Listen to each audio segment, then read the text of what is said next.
애플은 언제부터 글래스를 개발하기 시작했을까요? 생각보다 오래전일지도 모르겠네요. 애플이 처음으로 글래스형 HMD와 관련된 특허를 출원한 해는 2008년입니다. 지금 우리가 생각하는 것과는 조금 다른 방식으로 작동하는데요. 초기의 글래스는 아이폰을 글래스 본체에 조립해서 디스플레이로 활용하는 형태로 고안됐습니다. 아이폰의 액세서리 정도의 포지션이었던 셈이죠. 애플이 본격적으로 글래스 개발에 착수한 시기는 2014년경으로 보입니다. 2008년 출원한 특허가 2015년 1월을 기점으로 갱신되기 시작했기 때문인데요. 이때부터는 매년 수차례에 걸쳐 이 특허를 업데이트해온 흔적을 찾아볼 수 있습니다. 세간에 알려진 대로 애플 글래스가 내년 2023년에 출시된다면 10여 년의 준비 기간을 거쳐 대중에 공개되는 셈이죠. 이번 영상에서는 애플이 지금까지 내놓은 특허 자료와 소식통의 정보를 종합해 글래스의 모습을 재구성해 보도록 하겠습니다. 애플은 일상에서 쉽게 사용할 수 있는 글래스를 만들어내기 위해 노력하고 있습니다. 대중이 VR 기기를 꺼려하는 이유 중 모양이 부담스럽다는 게 가장 큰 비중을 차지하는데요. 특허 자료를 보면 애플 글래스는 주변에서 쉽게 찾아볼 수 있는 안경테와 유사한 모습을 띠고 있습니다. 다만 렌즈가 있는 부분은 안경보다는 고글에 가까운 모습인데요. 안경은 비교적 평면적인 형태를 갖고 있지만 고글은 눈을 보호할 수 있도록 얼굴을 감싸는 형태로 만들어져 있죠. 좀 더 안정적으로 가상 이미지를 보여주기 위해 이런 고글 형태를 채택한 것으로 보입니다. 애플은 신체적인 부담도 줄이기 위해 경량화에 집중하고 있습니다.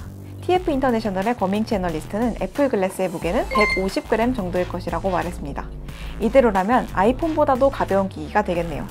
비교군인 메타의 VR 기기인 오큘러스 퀘스트 2에 비해서도 3분의 1 정도에 불과합니다. 업계에선 AR 글래스가 맥북 프로급 성능을 가지고 있을 것이라는 예측이 지배적인데요. 애플식으로 표현하면 깃털같이 가벼운 무게, 괴물급 성능을 가진 기기가 될 것으로 보입니다. 그럼 이제 글래스의 핵심인 옵티컬 모듈을 살펴볼까요? 증강현실 기기이기 때문에 디스플레이 모듈에는 물리세계를 볼 수 있는 시스루 시스템이 탑재됩니다.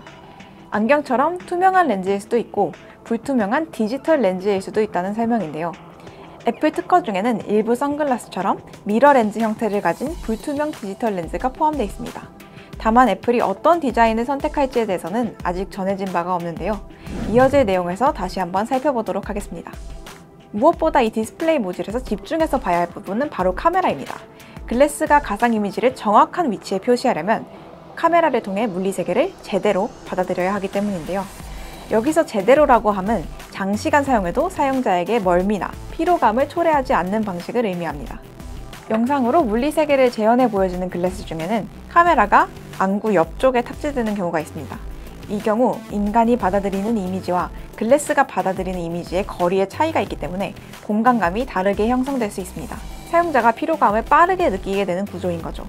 애플은 인간의 눈처럼 이미지를 받아들일 수 있도록 카메라 모듈을 정면에 배치했습니다. 이 카메라 모듈에는 애플이 개발한 렌즈렛이라는 기술이 활용됩니다. 렌즈렛은 하나의 센서 위에 작은 렌즈가 여러 개 이어져 있는 구조를 띠고 있습니다. 그림에 나타난 것처럼 안경 렌즈 위에 작은 카메라 모듈 여러 개가 연속적으로 배치되는 건데요. 이를 통해 각각의 카메라가 받아들인 이미지를 이어 붙여서 전체 시야를 구성해냅니다. 렌즈렛을 활용하면 관광 렌즈 한 개를 활용할 때 발생하는 시야 왜곡을 방지하면서 일반적인 카메라 모듈을 여러 개 탑재할 때처럼 무게와 두께가 증가하는 단점을 해결할 수 있습니다. 또 옵티컬 모듈과 관련된 특허에는 시야 교정 기능에 대한 내용도 포함되어 있습니다. 사용 중인 안경이나 콘택트 렌즈 처방을 입력하면 그에 맞춰 이미지를 보정하는 시스템이 탑재될 수도 있다는 설명을 찾아볼 수 있습니다. 여기에 더해 자동으로 안구를 분석해 시야에 맞춰 이미지를 보정하는 시스템에 대한 내용도 나와 있습니다. 자세한 설명은 없지만 애플이 글래스라는 본연의 성격에 맞게 시야 교정 기능을 제공할 방법을 고심하고 있다는 점을 알아볼 수 있습니다. 애플 글래스에는 옵티컬 모듈 외에도 청각적 경험을 제공하는 사운드 모듈이 함께 탑재될 것으로 보입니다. 특허 자료를 보면 글래스의 측면, 귀 위쪽으로 사운드 모듈이 달려있는 그림을 찾아볼 수 있습니다. 수평으로 두고 있을 때는 외향 모드로, 돌려서 귀에 착용하면 인이어 모드로 사용할 수 있는 형태입니다. 이 사운드 모듈은 AR, MR에 더해 VR 모드로도 사용할 수 있도록 글래스의 사용성을 확장하겠다는 애플의 야심을 보여주기도 합니다. 실제로 특허 자료에는 오디오 모드를 변경하면 옵티컬 모듈도 AR 모드에서 VR 모드로 변환되는 기능이 포함될 수 있다는 설명이 들어있습니다. 사운드 모듈이 일종의 스위치 역할을 하는 거죠. 앞서 언급한 거밍치 애널리스트 또한 애플 글래스가 AR, MR 모드에서 VR 모드로 자연스럽게 변환할 수 있는 기능을 탑재할 것이라는 전망을 내놓기도 했는데요.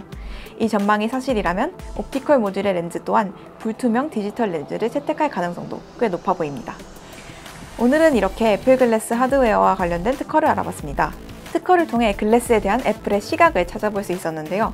애플이 10여 년에 걸쳐 준비해온 글래스, 다음 세대 애플의 킬러 상품이 될지 기대가 됩니다.